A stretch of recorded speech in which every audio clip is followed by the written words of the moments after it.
beautiful people! Good morning everyone! Good afternoon po kung saan makaisulok ng mundo. Nandito naman tayo sa isa na namang adventure. Magtuklas na naman tayo ng isang treasure ng mga umani. So, yun, nakikita nyo ba yan? Hindi na kailangang sabihin, di ba? Kasi nakikita nyo naman. Nakikita nyo naman. Lahat ng yan, nakikita nyo. Yan yung mga puno ng dates.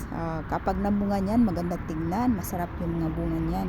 Yan, ginagawa ding honey ng mga umani. Honey dates. Yan, masarap ang bunga niyan. Nakikita niyo ba yan? Dito tayo patungo sa right side. Dahil sa right side po ang libingan ni Mazin bin Gaduba. Yan, Mazin bin Gaduba's tomb. Okay. Siya yung pinakaunang umani na naging Muslim noong 6th century. Yan po yung kanyang libingan.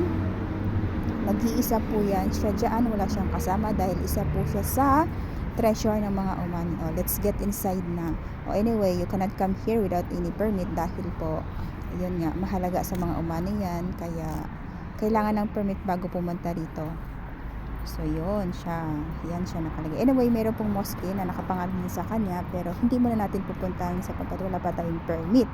Ayan po siya. Diyan siya nakalibing. Kaya, next time na po yung mosque niya. Okay guys. So, maraming salamat.